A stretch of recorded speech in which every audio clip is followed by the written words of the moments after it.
I'm just going to share a bit of a process we went through in changing our reports around.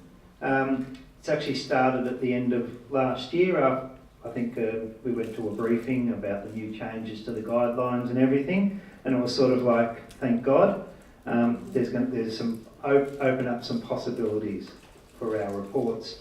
So what we did is at the end of last year, I presented the new reporting requirements to the staff. We looked at what was involved in that. And then I set out, do you want to click on the next one? Beauty. Decided to work through 3 questions. And the 3 questions were, what are the strengths of our current reports? And after 2 minutes, we went on to question number 2, which was, what are the challenges with our current reports?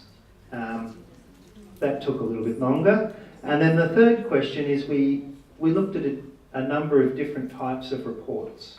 And so the idea was not to choose a report, but was in fact to look at the different aspects of other reports and to see what particular aspects out of those reports we might be able to incorporate in our own. And then we collated all these results together, and so then that allowed us to have our opinion from what our staff thought. And then early this year, we repeated the same process with our parents. So we had a parent evening, presented the new requirements to our reports, and went through those same 3 questions. And then we compared them. So this one here was the challenges with our current reporting. And on the left is our staff, and on the right is our parents. What we were probably very surprised with, there was actually a lot of the same stuff coming out from our staff and our parents. They were saying a lot of the same things about what we were doing. Too long, boring to read, stop cutting and pasting, we wanted the person, all of those things, even difficulty with the dots and understanding the dots. That all came out from both our staff and our parents, which gave us a really strong indicator of what we wanted to move forward with. And so we then presented this back to the staff, and we decided to come up with what we thought reflected both our staff and our parent community.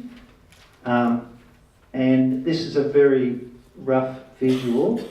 So we use Informa as our package. And so what we came out with was an overview of that particular area. So we also broke up our reports into, rather than having just all the A to E's on one page and then all the comments on another page, each area was broken up with an overview with what were the A to E dots, with the indicators and descriptors of what the students have learnt in each of those areas.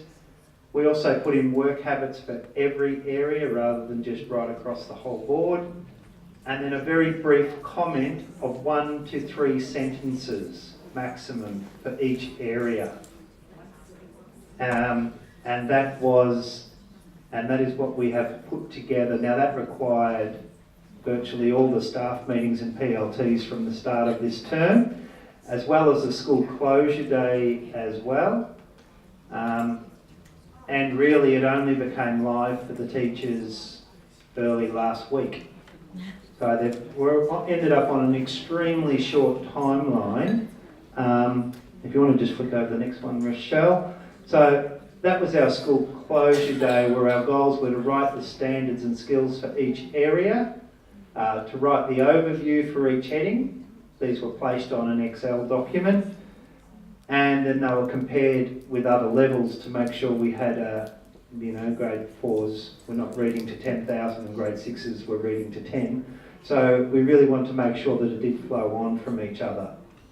And that required a couple more PLTs and staff meetings as well on top of that. So that's the process we've gone through. It's not the end of the process, because it's going to take, it's going to be a work in progress, absolutely.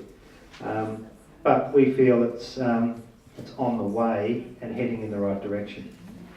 Okay, thanks.